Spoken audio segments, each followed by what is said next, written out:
बिस्मिल्लाहिर्रहमानिर्रहीम। नाज़रीन अस्सलाम वालेकुम, मैं हूँ इमरान वसीम। नाज़रीन, इस प्रोग्राम में जो रिज़र्व सीटों से मुतल्लिक अदालत उज़्मा के आइनी बेंच में जो समाअत हुई है, इस अदालती कार्रवाई के 15 अहम नुकात वीडियो लॉग में आपके साथ हम शेयर करने जा रहे हैं और इन पॉइंट्स में आपको ये बताएंगे कि जजेस ने अपने रिमार्क्स के ज़रिए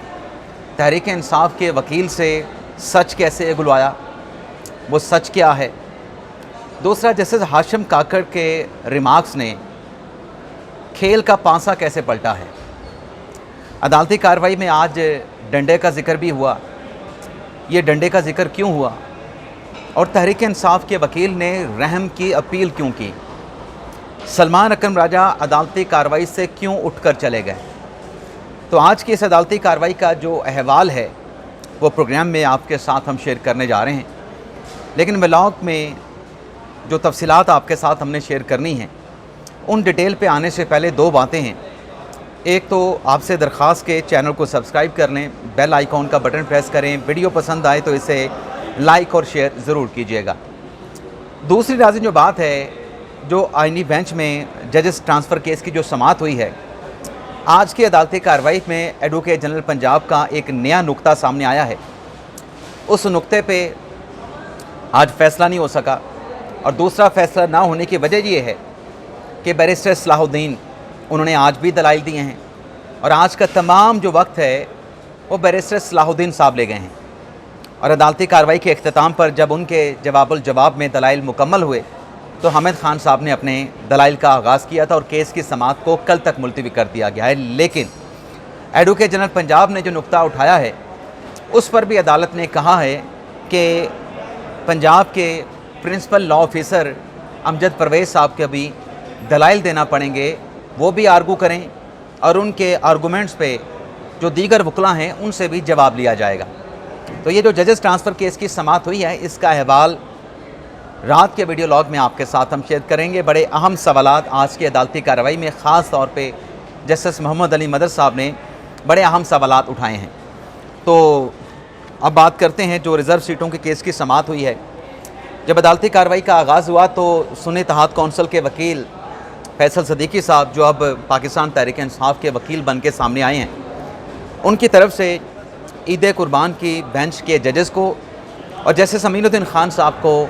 हज की मुबारकबाद दी गई। और फिर फैसल सदीकी साहब ने कहा कि गुज़िश्ता समाअत पे जस्टिस हाशिम काकड़ साहब ने जो सवाल उठाया था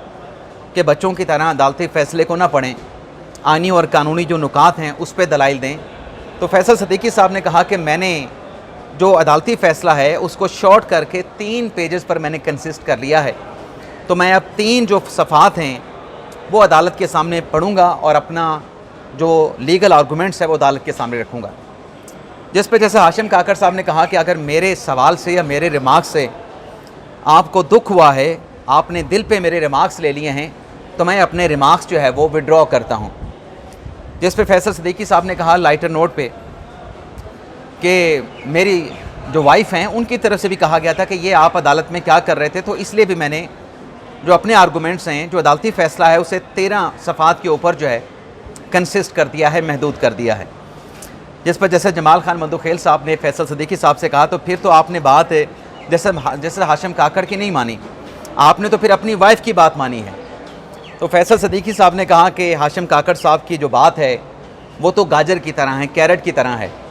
और जो मेरी अहलिया मेरी वाइफ़ की बात है वो एक डंडे की तरह है। तो इस तरीके से अदालती कार्रवाई में डंडे का जिक्र हुआ। और सलमान अकरम साहब कमरा अदालत से क्यों उठ के चले गए, उसकी वजह ये थी कि जब उन्होंने ये देखा, अदालत ने सवाल किया फैसल सदीकी साहब से कि आज अपने दलाइल को मुकम्मल करना है, तो फैसल सदीकी साहब ने कहा कि नहीं, मुझे 2 समातें मिली थी, अभी तो मेरा पहला दिन है, तो मुझे आज भी 1 घंटा और मज़ीद लगेगा और मज़ीद भी मैं आपसे रहम की अपील करूँगा कि मेरा जो आर्गूमेंट का वक्त है उसको बढ़ाया जाए। जिस पर अदालत की तरफ से कहा गया कि आप जल्द से जल्द जो है अपने दलाइल को कंक्लूड करें और फिर जस्टिस मंदुखेल साहब ने भी लाइटर नोट पे फैसल सदीकी साहब से कुछ बात कही कि मज़ीद वक्त जो है वो देना मुनासिब नहीं होगा। तो इसके बाद नाज़रीन जब अदालती कार्रवाई का आगाज़ हुआ तो फैसल सदीकी साहब ने कहा कि इस केस में 2 एतराज़ उठाए गए हैं। जो 12 जुलाई 2024 का फ़ैसला है, एक तो ये है कि अदालत के सामने दो फरीक थे, एक सुन्नी इत्तेहाद कौंसल थी और दूसरा इलेक्शन कमीशन ऑफ पाकिस्तान और दीगर सियासी जमातें थीं। एतराज़ ये उठाया गया कि तीसरे फरीक को ये मखसूस नशिस्तें क्यों दी गई। दूसरा एतराज़ फैसल सदीकी साहब ने कहा कि 12 जुलाई के फ़ैसले पे ये है कि जो 15 दिन दिए गए, कॉन्स्टिट्यूशन में 3 दिन है, तो इस टाइम लाइन के ऊपर भी जो है वो एतराज़ उठाया गया है। जैसे समीनुद्दीन खान साहब ने कहा कि एक एतराज़ ये भी हो सकता है कि 80 अरकान के साथ आप अदालत के सामने आए थे, उन 80 अरकान की सपोर्ट के साथ आप मखसूस नशिस्तें हासिल करना चाहते थे, लेकिन उन 80 अरकान को आपसे अटैच कर दिया गया, आपसे अलग करके उनको एक रास्ता, एक विंडो फराहम की गई एक और सियासी जमात में जाने की। तो नाज़रीन, आज की अदालती कार्रवाई का पहला नुक्ता जो मैं आपके सामने रखने जा रहा हूँ वो ये है, जिस पर जैसे जमाल खान मंदोखेल साहब ने कहा कि क्या आप ये तस्लीम करते हैं कि ये जो सीटें हैं रिज़र्व, ये खाली रखी जा सकती हैं पार्लियामेंट में, या इनको फिल करना हर हाल में ज़रूरी है।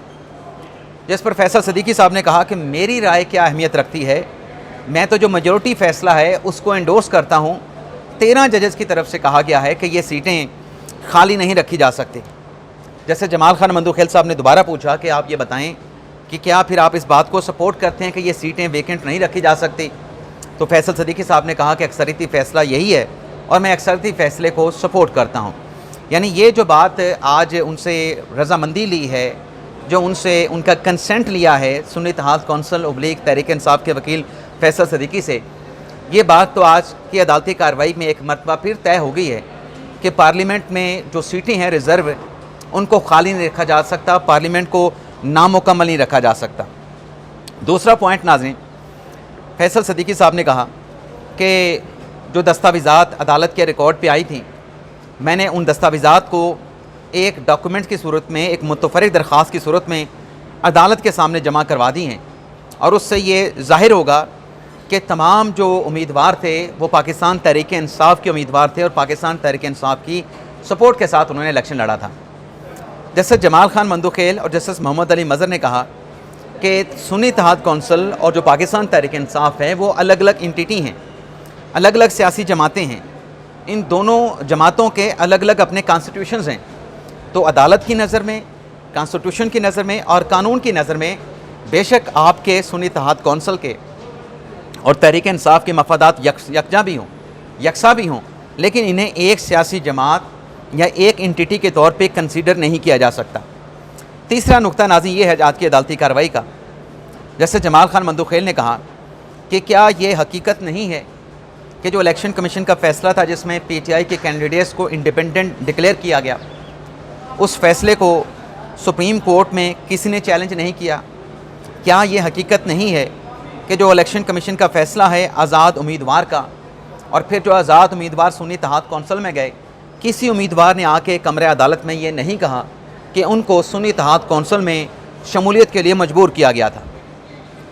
इस पर भी फैसल सदीकी साहब ने अपना आर्गूमेंट किया, लेकिन आर्गूमेंट उनसे कोई बन नहीं पाया, क्योंकि अदालत ये कह रही थी कि जब वो PTI के वोटों के साथ जीते हैं तो फिर आपने उन उम्मीदवारों को, वो सुन्नी इत्तेहाद कौंसल की बजाय तहरीक इंसाफ में जा सकते थे, आपने उनको आज़ाद कंसीडर करके ही अपनी जमात में शामिल किया था। फिर नाज़रीन, जस्टिस अमीनुद्दीन खान साहब ने कहा कि PTI तो हमारे सामने है ही नहीं, PTI तो इस केस में पार्टी थी ही नहीं। जिस पर फैसल सदीकी ने कहा कि ये अदालत का पॉइंट ऑफ व्यू है, मिनॉरिटी पॉइंट ऑफ व्यू है, लेकिन मेजॉरिटी जजमेंट में ये माना गया है कि तहरीक इंसाफ और सुन्नी इत्तेहाद कौंसल का मौक़िफ़ एक ही है। फैसल सदीकी साहब ने कहा कि अदालती फ़ैसला है कि दोनों जमातें, सुन्नी इत्तेहाद कौंसल और पाकिस्तान तहरीक इंसाफ, एक दूसरे के मफादात की बात कर रही थी, और इस इंटरेस्ट को, इस मफाद को अदालती अक्सरियती फ़ैसले में 12 जुलाई के फ़ैसले में एक्सेप्ट किया गया है। नाज़रीन, पाँचवा नुक्ता जो अदालत की तरफ से उठाया गया या अदालत में उठा, उसमें फैसल सदीकी साहब ने कहा कि देखें, अदालत के सामने ये सवाल उठाया गया नज़रसानी में कि पार्टियां अदालत के सामने दो थीं, एक सुन्नी इत्तेहाद कौंसल और दूसरे रिस्पोंडेंट साइड थी। लेकिन यहाँ पे सवाल ये उठाया जा रहा है कि क्या तीसरे फरीक को ये मखसूस नशीसें दी जा सकती थी। जैसे सलाहुद्दीन पवर ने इस पर यह सवाल किया कि ये सवाल भी है कि क्या ये सीटें तहरीक इंसाफ को दी जा सकती थी, लेकिन एक सवाल और भी है, और वो सवाल ये है कि क्या ये सीटें तहरीक इंसाफ को देने के लिए अदालत कम्पिटेंट थी, अदालत मजाज थी, अदालत का अख्तियार था या अदालत का अख्तियार नहीं था। छठा नुक्ता नाज़रीन ये उठाया गया आज की अदालती कार्रवाई में जैसे जमाल खान मंदोखेल ने कहा कि पार्टी तो तहरीक इंसाफ मौजूद थे 13 जुलाई के फैसले के बावजूद, बेशक उनको बल्ले का सिंबल इंतखाबी निशान नहीं मिला, लेकिन ये जो कैंडिडेट्स है पाकिस्तान तहरीक इंसाफ के, इनको आज़ाद हैसियत में खड़ा होने की क्या ज़रूरत थी। जैसे जमाल खान मंदोखेल ने कहा कि फ़ैसला तो इंट्रा पार्टी इलेक्शन का 13 जनवरी को आया, जिसमें पीटीआई को सिंबल नहीं मिला, लेकिन जो नॉमिनेशन पेपर थे वो तो 13 जनवरी से बहुत पहले तहरीक इंसाफ के सपोर्ट वाले उम्मीदवारों ने जमा करवा दिए थे। तो उसमें तो उन्होंने आज़ाद भी लिखा, उसमें उन्होंने एक दीगर सियासी जमातों का तज़किरा भी किया। तो ये पॉइंट भी आज की अदालती कार्रवाई में उठाया गया। और 7वां पॉइंट नाजरीन, उस पर आने से पहले जैसे समीनुद्दीन खान साहब ने कहा कि क्या अमर मायनी था कि जब ये लोग आज़ाद हैसियत में जीत भी गए तो इन्होंने पाकिस्तान तहरीक इंसाफ को क्यों ज्वाइन नहीं किया, ये सुन्नी इत्तेहाद कौंसिल में क्यों चले गए, सुन्नी इत्तेहाद कौंसिल में जाने का फ़ैसला क्यों किया गया जब ये तहरीक इंसाफ में शमूलियत भी अख्तियार कर सकते थे। 7वां नाज़रीन पॉइंट ये उठाया गया कि 13 जनवरी को जो फ़ैसला दिया गया उसमें जो कहा गया कि इलेक्शन कमीशन का फ़ैसला दुरुस्त नहीं था, लेकिन इलेक्शन कमीशन का जो 2 फरवरी का फ़ैसला है उस फ़ैसले को तहरीक इंसाफ के किसी उम्मीदवार ने चैलेंज नहीं किया। अच्छा, इस पर सलमान अकरम राजा उठ के खड़े हुए, बात करने की कोशिश की तो मंदोखेल साहब ने कहा कि आप बैठ जाएं सलमान अकरम राजा साहब। तो फैसल सिद्दीकी साहब ने कहा कि इस बात का जिक्र ना करें, ये बात जो है सलमान अकरम राजा साहब के दिल को लगती है, लेकिन ये एक एडमिटेड फैक्ट है या ये एक फैक्ट है कि उस फैसले को असेल नहीं किया गया सुप्रीम कोर्ट ऑफ पाकिस्तान में। तो ये भी आज की अदालती कार्रवाई में डिस्कस हुआ। 8वां पॉइंट नाजरीन, जस्टिस मोहम्मद अली मजहर ने कहा कि जब पाकिस्तान तहरीक इंसाफ ने इंट्रा पार्टी इलेक्शन नहीं करवाया तो इंट्रा पार्टी इलेक्शन ना कराने पे शोकास नोटिस दिया गया। तहरीक इंसाफ को शोकास नोटिस करने के बाद बाज़ाब्ता तौर पे कार्रवाई का आगाज़ हुआ और फिर पीटीआई के इंट्रा पार्टी इलेक्शन को नल एंड वाइड करार दिया गया, जिस पर पीटीआई बल्ले के निशान से महरूम हो गई। 9वां नुक्ता नाज़रीन आज की अदालती कार्रवाई का, जब जस्टिस अमीनुद्दीन खान साहब ने कहा कि सुन्नी इत्तेहाद कौंसिल ने ये जो लोग जीत के आए थे, जो 80 सुन्नी इत्तेहाद कौंसिल में गए, इनको आज़ाद तस्वर करके ही अपनी पार्टी में इनको शमूलियत अख्तियार कराई थी। और सुन्नी इत्तेहाद कौंसिल ने जो सुप्रीम कोर्ट के सामने दलाइल दिए थे, उनके SIC के दलाइल का नुक्ता आगाज़ यही था कि ये 80 अरकान हमारी पार्टी में आ चुके हैं, इन 80 अरकान की बुनियाद पर मखसूस नशिस्तें हमें दी जाएँ। अब ये सवाल इसलिए उठाया गया था कि अब सुन्नी इत्तेहाद कौंसिल के जो वकील हैं अपने मौक़िफ़ को क्यों तब्दील कर रहे हैं, जब उनके फर्स्ट राउंड ऑफ लिटिगेशन में दलील ये थी कि ये सीटें सुन्नी इत्तेहाद कौंसिल को मिलनी चाहिए, तो अब जो मेजॉरिटी फैसला है जिसमें ये सीटें तहरीक इंसाफ को दी गई हैं, अब सुन्नी इत्तेहाद कौंसिल ने अपने मौक़िफ़ को क्यों तब्दील किया, जिस पर फैसल सिद्दीकी साहब ने कहा कि नज़र सानी में रिस्पोंडेंट साइड जो है अपना मौक़िफ़ तब्दील कर सकती है, जिस पर जस्टिस अमीनुद्दीन खान साहब ने कहा कि आप सुन्नी इत्तेहाद कौंसिल अपने हक़ में अपना मौक़िफ़ तब्दील कर सकते हैं, किसी दूसरी पार्टी के हक़ में अपना मौक़िफ़ आप तब्दील नहीं कर सकते हैं। फिर नाज़रीन आगे चल के 10वां पॉइंट ये है, जस्टिस मोहम्मद अली मजहर ने कहा, बल्कि हाँ 10वां पॉइंट, उनने कहा कि आपको बतौर जो रिस्पोंडेंट है, पीटीआई तो चली गई, पीटीआई की तरफ से आप आर्गूमेंट कर रहे हैं, लेकिन सवाल ये है कि क्या आपका हक़ दावा है, क्या आप जो बात यहाँ पे हो रही है, आप उस अंदाज से जो हक़ दावा होता है, क्या उस तरीके से आप दलाइल दे सकते हैं। ये नाज़रीन बड़ा कॉम्प्लिकेटेड सा सवाल था जो मैंने जॉट डाउन किया इस पर। फिर नाज़रीन 10वें नुक्ते पे ये बात आई, फैसल सिद्दीकी साहब ये जवाब दे रहे थे कि मैं किसी के हक़ की बात नहीं कर रहा यहाँ पे, ना सुन्नी इत्तेहाद कौंसिल के हक़ की बात कर रहा हूँ, ना यहाँ पे पीटीआई के हक़ की बात कर रहा हूँ, मैं तो मेजॉरिटी फैसले को सपोर्ट कर रहा हूँ। जैसे जमाल खान मंदोखेल साहब ने 10वां नुक्ता ये उठाया कि आप रिकॉर्ड देखें कि रिकॉर्ड में तहरीक इंसाफ की इस्तदा क्या थी। तहरीक इंसाफ ने तो कहा था कि ये सीटें सुन्नी इत्तेहाद कौंसिल को दी जाएँ, और फिर फैसल सिद्दीकी साहब का जवाब ये था कि नहीं, तहरीक इंसाफ ने यह कहा था कि ये सीटें या सुन्नी इत्तेहाद कौंसिल को दे दें या फिर ये सीटें अपना तहरीक इंसाफ को दी जाएँ। नाज़रीन वो जो दरख्वास्त है CMA जिसका जिक्र बार बार कमरा अदालत में अदालती कार्रवाई में होता है, उसमें तहरीक इंसाफ ने इंटरवीनर बनने की दरख्वास्त की, अदालत से मामनत करने का कहा, रिक्वेस्ट की, लेकिन सीटें देने की जब बात बार बार अदालत में होती रही तो तहरीक इंसाफ ये कहती रही कि ये सीटें सुन्नी इत्तेहाद कौंसिल को दी जाएँ। और सुन्नी इत्तेहाद कौंसिल से ये पूछा गया कि ये सीटें तहरीक इंसाफ को दी जाएँ, तो सुन्नी इत्तेहाद कौंसिल ने कहा कि नहीं, ये सीटें हमें मिलनी चाहिए। अब अदालती कार्रवाई में इनके वकला कुछ और ही दलाइल दे रहे हैं, इसी की जजेस की तरफ से बार बार निशानदही की जा रही है। आगे चल के नाज़रीन 11वां नुक्ता, जैसे जमाल खान मंदोखेल साहब ने कहा कि किसी ने इलेक्शन कमीशन का फ़ैसला चैलेंज नहीं किया। रिकॉर्ड में ऐसे कितने पीटीआई के कैंडिडेट्स हैं जिन्होंने अपनी नॉमिनेशन पेपर में ख़ुद को पीटीआई ज़ाहिर किया। तो फैसल सदीकी साहब, जिनके दलाइल का एम्फसाइज़ ये है कि अब 39 सीटों के अगेंस्ट अगर तहरीक इंसाफ को मखसूस नशिस्तें मिल जाएँ तो एटलीस्ट ये तो रिज़र्व सीटें होनी चाहिए तहरीक इंसाफ के पास, बाकी 41 के अगेंस्ट मिले ना मिले। तो फैसल सदीकी साहब ने कहा कि क्लियर कट 39 जो हैं,